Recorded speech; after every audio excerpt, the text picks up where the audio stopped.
নমস্কার বন্ধুরা, আজকে আমি আপনাদের সাথে একটা ভিন্ন স্বাদের চিকেন রেসিপি শেয়ার করব। সবসময় তো একঘেয়েমি মাংসের ঝোল খেতে ভালো লাগে না, তাই এই শীতে একবার এইভাবে ধনিয়া চিকেন বানিয়ে খেতে পারেন। ভীষণই টেস্টি হয়, রুটি পরোটা সব কিছুর সাথে খুবই ভালো লাগে খেতে। তাহলে চলুন বন্ধুরা দেখে নিই রেসিপিটা। শুরুতে কড়াইয়ের মধ্যে বেশ কিছুটা সাদা তেল দিয়ে দেব। তেল গরম হয়ে গেলে দিয়ে দেব 4টে ছোটো এলাচ, হাফ ইঞ্চের মতো দারুচিনি, 8 থেকে 10টা গোলমরিচ, 7 থেকে 8টার মতো লবঙ্গ আর হাফ টিস্পুন গোটা জিরে। গোটা মশলাগুলো 20 থেকে 30 সেকেন্ডের জন্য ভেজে নেব, যতক্ষণ না মশলা থেকে একটা সুন্দর গন্ধ বেরোয়। এরপর এর মধ্যে দিয়ে দেব পেঁয়াজ কুচি। আমি এখানে দুটো মিডিয়াম সাইজের পেঁয়াজকে একদম মিহি করে কুচিয়ে নিয়েছিলাম। পেঁয়াজটা এখানে হালকা নরম হওয়া পর্যন্ত ভেজে নেব, খুব বেশি লাল করে ভাজবো না এখানে।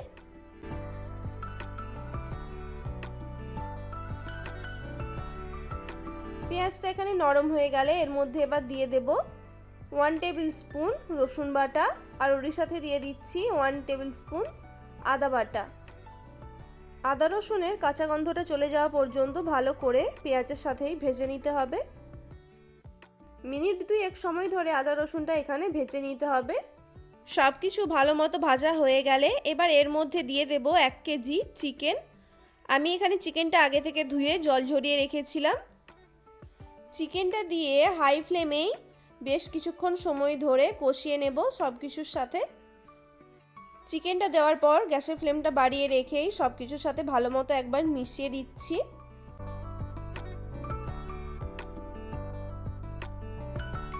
এরপর এর মধ্যে দিয়ে দেব পরিমাণ মতো লবণ।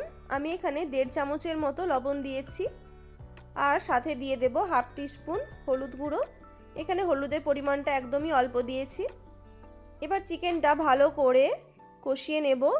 অবশ্যই কিন্তু গ্যাসের ফ্লেমটা বাড়িয়েই রাখতে হবে, না হলে লবণ দেওয়ার ফলে মাংস থেকে প্রচুর পরিমাণে জল বেরোতে শুরু করবে। 5 থেকে 6 মিনিটের জন্য কষিয়ে নেওয়ার পর তারপর এর মধ্যে দিয়ে দিচ্ছি হাফ টিস্পুন জিরে গুঁড়ো আর 1 টিস্পুন ধনে গুঁড়ো। এটি দিয়েও ভালো করে মাংসের সাথে মিশিয়ে দিচ্ছি, আর পুনরায় একদম তেল ছাড়া পর্যন্ত মাংসটাকে কষিয়ে নিতে হবে। মাংসটা কষানোর সাথে সাথে যাতে সেদ্ধ হয়ে যায় সেই জন্য আমি এই পর্যায়ে একটু ঢাকা দিয়ে মাংসটা রান্না করে নেব। গ্যাসের ফ্লেমটা মিডিয়ামে রেখে 7 থেকে 8 মিনিটের জন্য ঢাকা দিয়ে রান্না করব। আর অপর দিকে আমি নিয়েছি 15টা কাজু। কাজুটা আমি আগে থেকেই ভিজিয়ে রেখেছিলাম। এগুলির আমি একটা মিহি পেস্ট বানিয়ে নেব। মিক্সির মধ্যে কাজুটা দিয়ে অল্প একটু জল দিয়ে দিচ্ছি, তারপর ঢাকা লাগিয়ে একটা স্মুথ পেস্ট তৈরি করে নেব। কাজুটা বেটে নেওয়া হয়ে গেছে। আমি এখানে শুধু কাজু দিয়েছি, আপনারা চাইলে কাজুর সাথে একটু পোস্ত ব্যবহার করতে পারেন। যেহেতু ধনিয়া চিকেন বানাচ্ছি সেই জন্য ধনেপাতা তো লাগবেই। বেশ কিছুটা পরিমাণে ধনেপাতা নিয়েছি, আর নিয়েছি 10 থেকে 12টার মতো কাঁচা লঙ্কা। কালারটা সবুজ রাখার জন্য আমি এখানে কাঁচা লঙ্কা ব্যবহার করছি।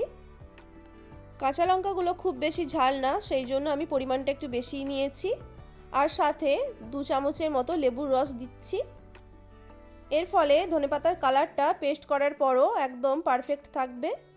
সাথে একটু জল অ্যাড করছি যাতে পেস্টটা একদম স্মুথ তৈরি হয়।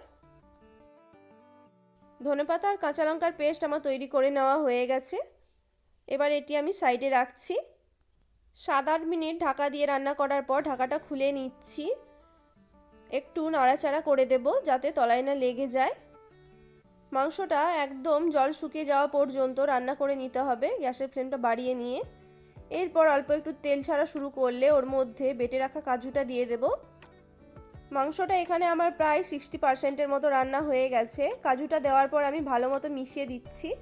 তারপর ঢাকা খোলা অবস্থাতেই আরও 5 মিনিটের মতো রান্না করে নেব।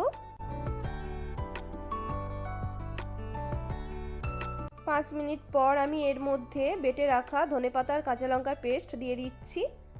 এটি দেওয়ার পর ভালো মতো মিশিয়ে দিচ্ছি।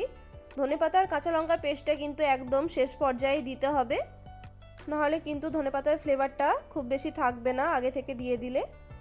সব কিছু ভালো করে মিশিয়ে দিয়ে আর মাত্র 2 থেকে 3 মিনিটের জন্যই রান্না করে নেব। ধনেপাতার পেস্টটা দেওয়ার পর আমি একটু লবণটা চেক করেছিলাম, একটু কম লাগার জন্য অল্প করে একটু লবণ অ্যাড করেছি। লবণটা দেওয়ার পর ভালো করে একবার সব কিছু মিশিয়ে দিচ্ছি। তারপর একটু ঢাকা দিয়ে 2 মিনিটের জন্য রান্না করে নেব, যাতে মাংসটা থেকে ভালো মতো তেলটা ছেড়ে যায়। ধনিয়া চিকেন এখানে রান্না একদম কমপ্লিট হয়ে গেছে। আর দেখুন ঢাকাটা খুলে নিয়েছি, মাংস থেকে কিন্তু একদম ভালো মতো তেল ছাড়া শুরু হয়ে গেছে। আমি এখানে খুব বেশি গ্রেভি রাখবো না, আপনারা যদি গ্রেভি রাখতে চান তাহলে এই পর্যায়ে একটু গরম জল অ্যাড করে দিতে পারেন। বন্ধুরা, রেসিপিটা কেমন লাগলো অবশ্যই কমেন্ট করে জানাবেন। ভালো লাগলে ভিডিওটিতে একটি লাইক করে চ্যানেলটি প্লিজ সাবস্ক্রাইব করে দেবেন। আর পাশে থাকা বেল আইকনটি অবশ্যই প্রেস করে দেবেন, যাতে আমি নতুন কোনো রেসিপির ভিডিও দিলে তার নোটিফিকেশন খুব তাড়াতাড়ি আপনাদের কাছে পৌঁছে যায়। সবাই ভালো থাকবেন, সুস্থ থাকবেন। আজকের মতো ধন্যবাদ।